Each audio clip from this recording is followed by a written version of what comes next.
Hi, I'm Merlin, and I'm the lead game designer at KeokeN.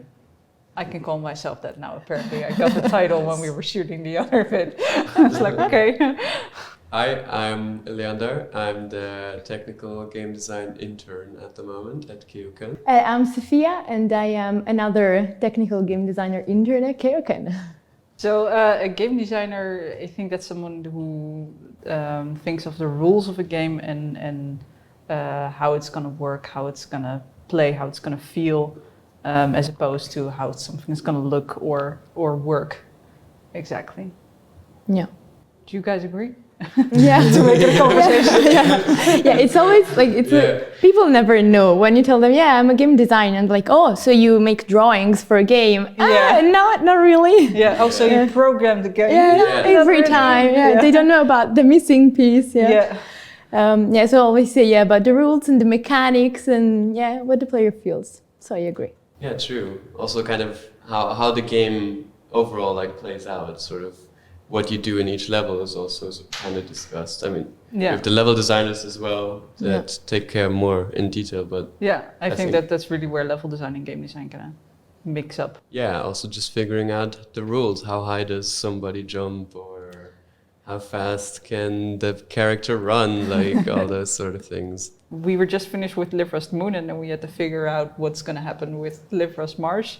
And then we kind of tried upgrading all the mechanics we had. So what does an advanced hologram look like, and what does an advanced MPT system look like, and that kind of stuff, and how can we mix narrative and gameplay more, and then it became an RTS, and then we said, no, let's just make a linear narrative game. And now it's this. Right. Yeah, not an RTS anymore. No, we did everything we did for that. That's Yeah, that was very interesting to see kind of the old prototypes. Oh yeah, you played it, right? I didn't play it, but I saw videos of it with all the old prototypes where you could still farm resources and stuff, I think, and you could then I think Ace could also carry stuff around with. Yeah.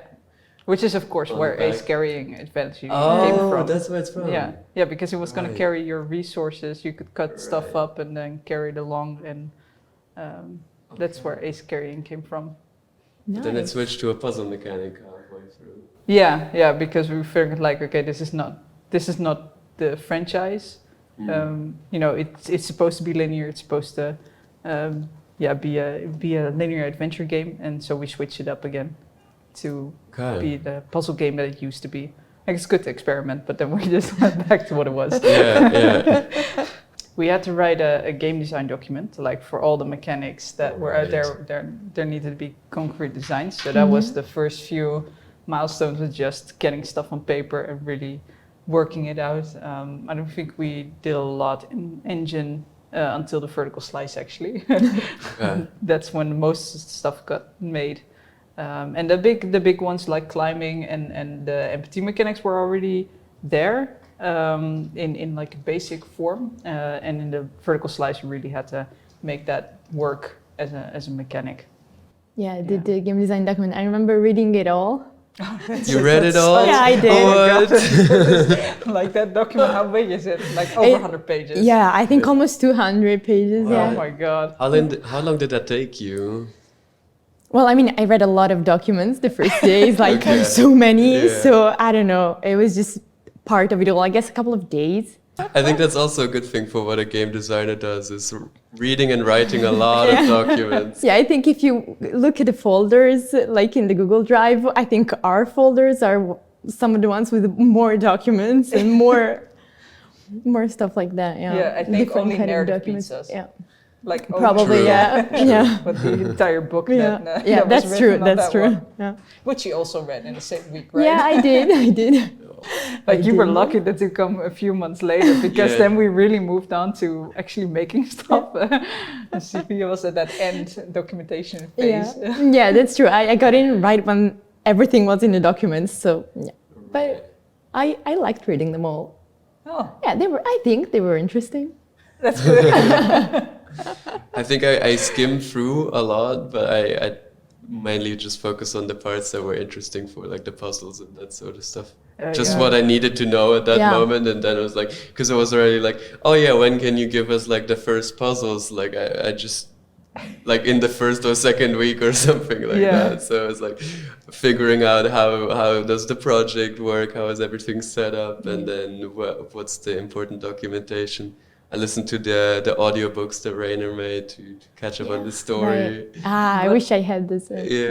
But how did you kind of pick that up? Because there were mechanics, of course, and then you get a complete set of unfamiliar mechanics get dumped on you, and then you have to just make puzzles out of that.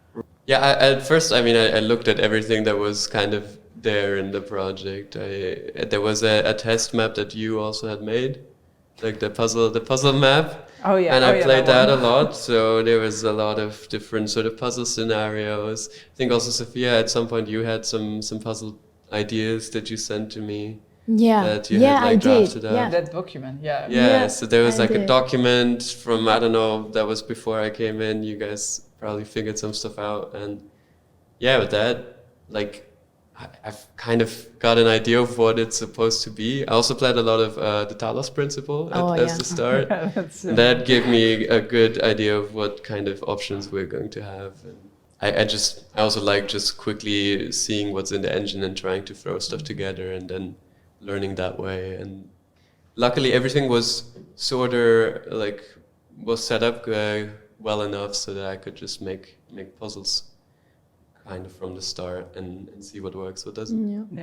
So where the MPT puzzle I think started was we knew from Datum like every puzzle in Datum was a different set of mechanics in it, and we had to make everything custom. So we knew we wanted something that was a system that you can get more puzzles out of and not have to make something new every time technically.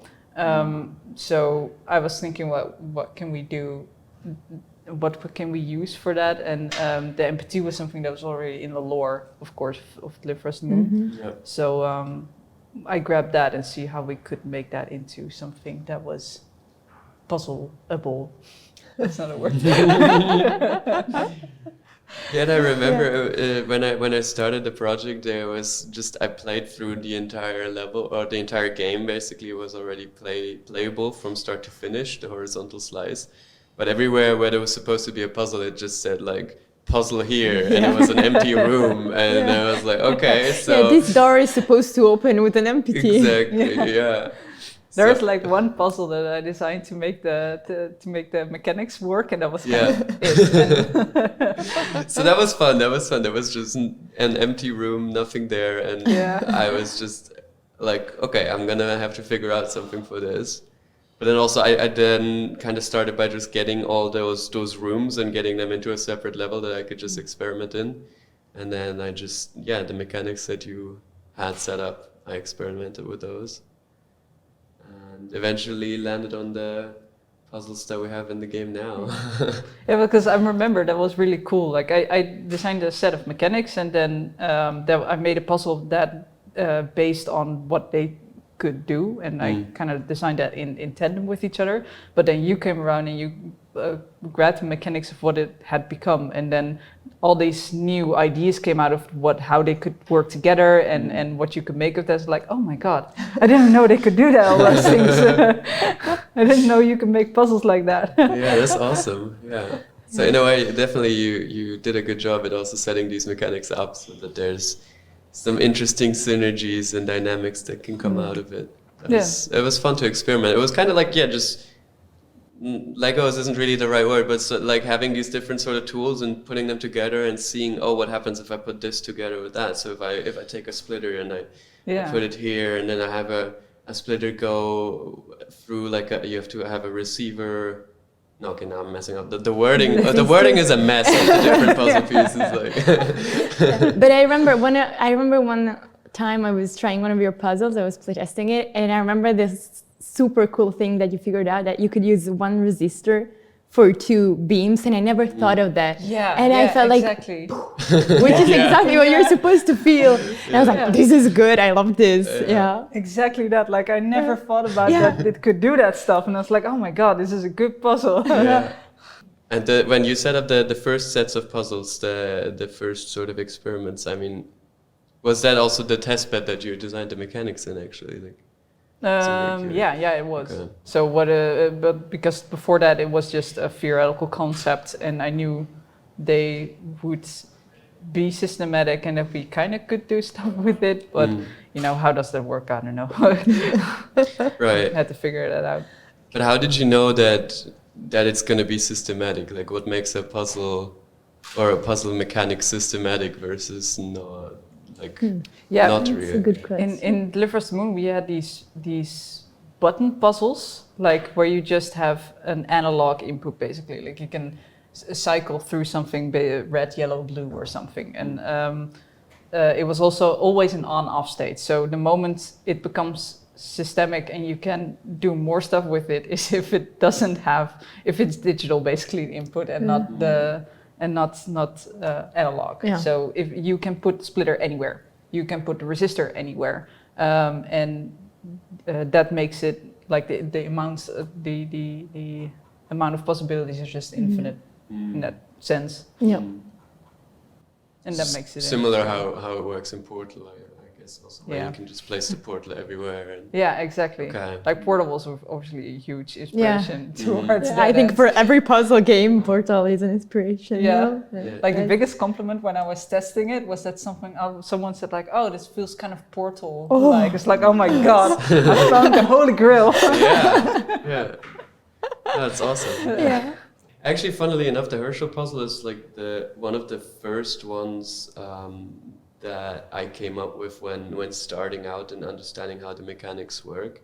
I had my own little test level. It's called a gym level, where I could just experiment with stuff, and I had a lot of different rooms, and I just put different sort of receiver, splitter, transmitter combinations together, and one of the first that really worked well was the one where you have to power a receiver through the glass, and then you have to go through a door, and then you have to take up a resistor and place it in the beam, go back through the door, and then power another receiver using the same resistor again. So you had to use the same resistor twice for two different beams, and that was kind of, I think I gave that to you to play at some point, and after I got some feedback before that still it wasn't quite there yet, and then with that one I think I got a pretty, like, I got a pretty positive reaction from you about it, so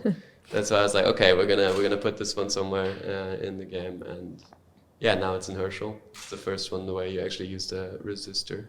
We've also gone through a lot of iterations since the first version, so also Kevin, our level designer, has done a massive like environment pass over it, and of course the elements can still like change, and where everything's placed can change slightly, but it's still like the sort of steps are still the same. So then we in Deliver Us the Moon we had a lot of narrative mechanics, like the holograms with the audio logs, scannables, and in Deliver Us Mars we kind of wanted to bring that back, but also add to them or evolve them in a certain way. So we really thought it would be cool if Ace could do something more for the holograms, because he's already projecting it. So maybe that could be something more involved with playing it instead of just watching it. And then we came with the idea like, oh, like Ayla was going to find these holograms, but they were all going to be encrypted by the Lunar Council, of course. So we thought that would be really cool if that encryption could come back into in Ayla really unlocking it before she can kind of play it. Maybe you want to pick up there. Yeah. Unlocking is a very good word, because that's one of my reference, my most important reference for its decryption, how it works right now, was lockpicking, because because at first it was called Ace triangulation, but I studied triangulation and I tried to make a system that revolved around the triangulation itself, but we had the limitation that Ayla had to end up in a specific point because of the hologram cinematic that was going to play afterwards. So she was going to start in a point, so that was where she needed to end up with the gameplay. And with the triangulation, I did not find a way to make that work. So I moved towards the other part of the decryption, which is the idea of unlocking. So something that's locked and you need to access it. And so I just looked up a lot of references of lockpicking, both in video games and in real life. Yeah, so I ended up in these YouTube videos of of people picking locks, basically, and how the internal system works.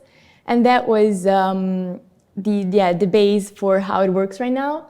And then a big part of it was also because it's not a very complicated mechanic. So a big part of it was the feeling it needed to be satisfactory, even if it's not hard. When you do it, you need it needs to be nice. It needs to feel good, make you feel good.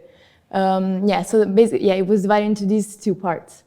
But it was all correlated to the first narrative idea of the decryption itself. You needed to decrypt something, and that's where everything started. Because I remember the first version you had of that where the bolts started clicking into place. Yeah. I was like, oh yeah, this is exactly like this. This feels so much like a lock that is clicking into place. Like now I also get it. Yes, I remember when you said that, I was like, yes, that's exactly what I wanted. Yeah, and I remember I had like seven, 8 versions of different ace decryptions, but that one felt good. Yeah.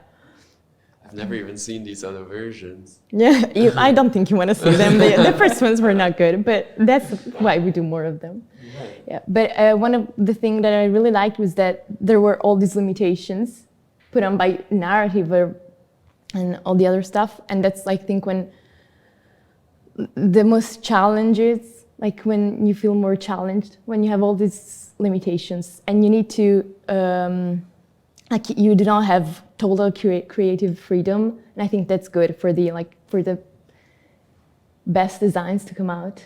Yeah, like having a set of requirements to it, that not the sky is the limit, but you have a goal to work towards or something. Exactly. Yeah. Yes, something some definite path that you need to follow, some stuff that you need to follow. I think last milestone you also really hit a sweet spot in where like the difficulty versus how it feels really came together, and it kind of clicks and becomes fun or something. Yes, because it was just a path of just playing through each decryption again and again and just changing all the values and balancing it, and it takes time, but yeah, we did hit a sweet spot. I agree. I think it feels good. For sure, yeah. I am biased.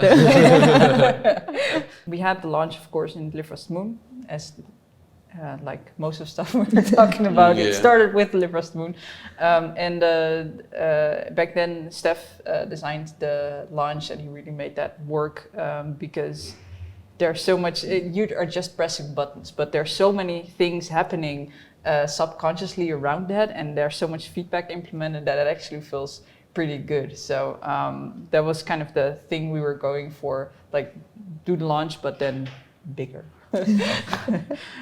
Bigger and better. Bigger and better, yeah. So I kind of started researching what steps can we add, because in Deliverance Moon it was really the T-9 steps that we just got from NASA, like what did Apollo do? T-9, we're going with those steps. And this time we needed more than T-9 steps. So I looked at like SpaceX launches and I think a lot of launches, but SpaceX was kind of a good one because they had the steps lined out in their video, so you could really also read what was happening, then we kind of took those steps and I made a giant list of everything that 70 happened. steps. I remember. Yeah. It was so many steps. So you could launch a SpaceX rocket now. Yes, I'm sure that will work the same as Flight Simulator. For sure. Letting you fly an actual plane. Only one way to find out. Yeah, let's try it.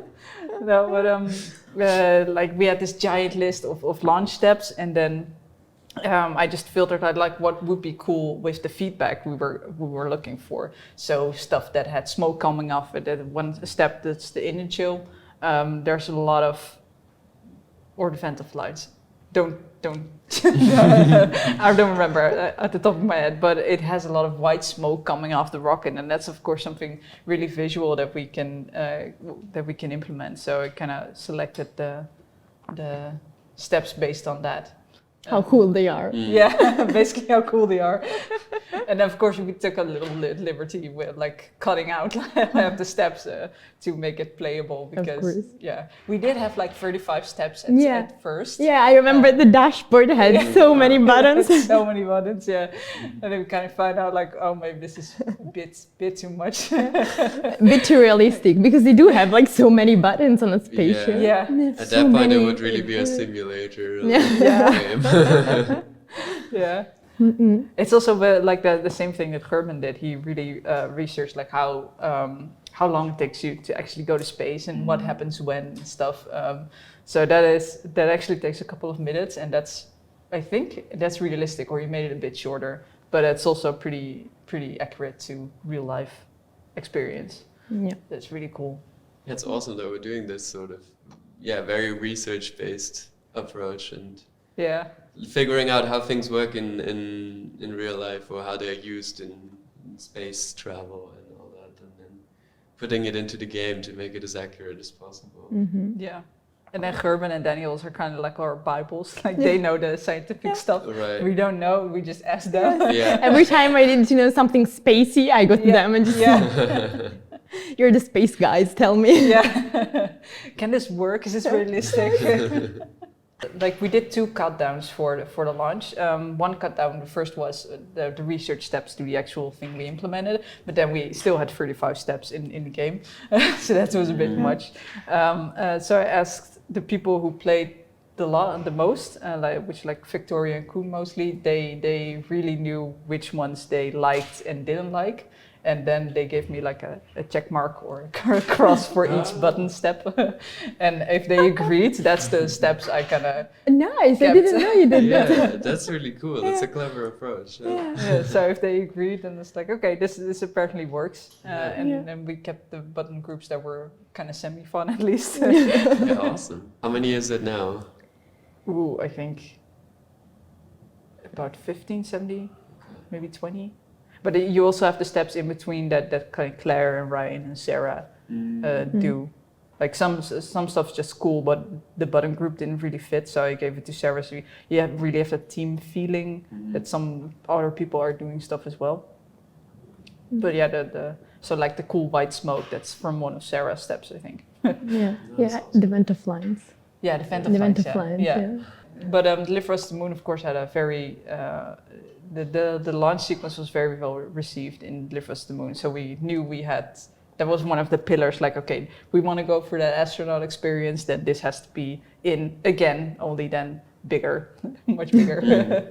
For the crash sequence, I followed what you did. So I researched a lot about the landings that happened on Mars. And the one I then used as main reference was the Perseverance rover landing, because there was on the NASA site, there is this very cool video of everything happening, explaining each step. So the same as you did.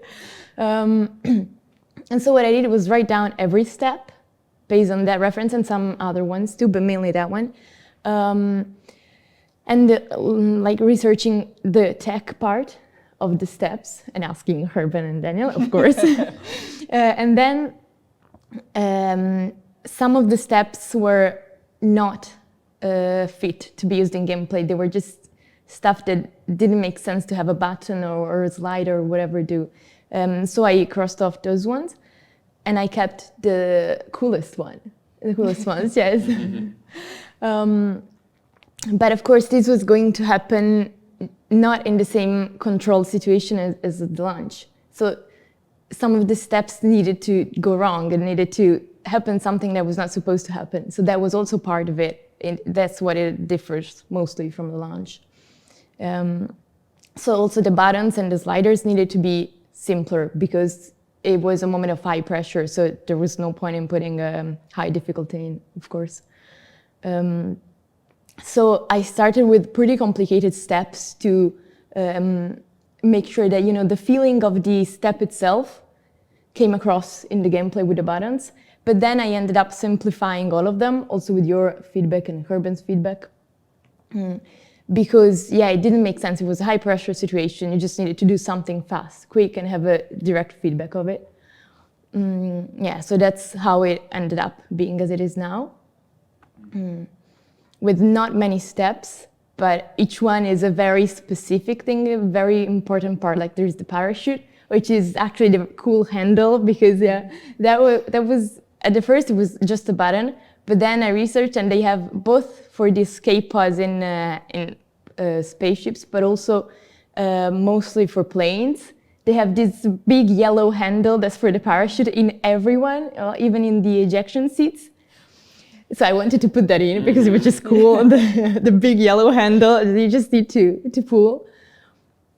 So that was for the parachute, and then the heat shield, and all basically the perseverance steps. Just put in. It turned out really awesome as well, also with the voice acting and everything. The voice acting, really brought it to life. The music as well. And do we actually have music? I think we do, right? In that song. Maybe not yet, but there will be. You're just looking ahead. It's so amazing with the music. With the music, just the way it feels right now, it already is very. But also very with with the effects of the atmosphere when you come in through the atmosphere, that adds a lot. I hope Sander's listening. Apparently, he's going to make awesome music for this. For sure. There was a prophecy. Prophecy. Personally, also maybe, what did you learn? I learned so much stuff. I think for me, really researching things first really helps me to come up with like the cool ideas much easier. If I just try like on a blank sheet of paper to like, what are my cool ideas, write things down, then it's really difficult like to come up with anything. But if, for example, I know, we're gonna have this puzzle and it's gonna be in this generator room, then maybe I should first look at, how does a generator like actually work? What are the different parts of it? What can I use for the puzzle and that sort of thing? Immediately I got ideas from that, and it helped me then to figure out, this is how I can do the puzzle. And that was definitely something I didn't really do that much before. So research has become a very important part of my design process. But that's also really cool because it fits Deliver Us Mars so well with the harsh sci-fi theme that everything is research, and you just add that research on top or something. Even for stuff that we didn't really, a puzzle can be a puzzle. It doesn't really have to be, like a long sequence or something. That's really cool. Yeah, it's very fun and very interesting, and you learn about a lot of things that you otherwise would have never looked at. So I never knew how a generator works or anything like that, like how a battery actually functions from physics perspective. So you've now got 5 PhDs. Basically. We're all gonna be astronauts, basically. Pick whatever, and I will have learned something from it. At least I learned a lot for sure about how you work. For real. Like the way you did your own pipelines, I find it very helpful to follow. Like for the launch, I did the same thing, how you did it, and I was like, I'm gonna try something similar, and it worked so well. But in general, for lots of stuff, if I need to write a document, and you wrote it in a certain way, I'm like, this is actually really cool, and I write it, not in the same way, but as a reference. Then I learned for sure how to make flowcharts, You got a lot of practice. I know, practice. But also, for example, about iterating on things. I think at first it took me a lot of iterations to get things right, but now it's much quicker. I feel like it's when I get some feedback, I feel like I learned a lot how to act on it. I really recognize from what you're saying, because in Deliver Us the Moon we had to figure everything out. And then in Deliver Us Mars, you already saw at the start that we were doing the things that we were doing wrong in Deliver Us the Moon and had to fix. We were doing right the first time around for Deliver Us Mars already. You need to fail faster, right? Yeah, get it. fail fast. Yeah. Once you get it wrong, you'll probably get it right the next time. So I did a lot of that for sure. Yeah. Yeah, it's definitely cool to learn how things are set up here and how things are working, because it's your second big project, and it's already so many things have gone wrong in the past that now you have figured out how to deal with them, and those are issues that maybe like would have gone wrong if I had never like seen a different option before. I would have made the same mistakes, but it's really cool to kind of see the different approach and the sort of also the learning from you. I actually felt that pretty bad in the beginning because you were coming with all these ideas and I was like, I'm sorry, we kind of tried all this in Live as the Moon and it didn't work. Right. I had to kind of disappoint you to send you back to the drawing board. I actually learned how to work together with other game designers. Because working with Steph was kind of a while ago, so I was like, so everyone is really independent, but that didn't really make us a game design department. So I really learned how to give feedback, but also hopefully give space to you guys to do your own thing and make your own mistakes and learn in your own way, and then still make something awesome. Yeah. And I think last part at least worked out, so I'm hoping the rest did too. Yeah, for sure. I definitely feel like the weekly sort of meetings with the three of us I was thinking the same thing. Were really helpful to just get everyone on the same page. I feel like we have reached a nice balance with the collaboration between us, and just with the weekly meetings and the channel where we just put stuff in. I feel like it works very well.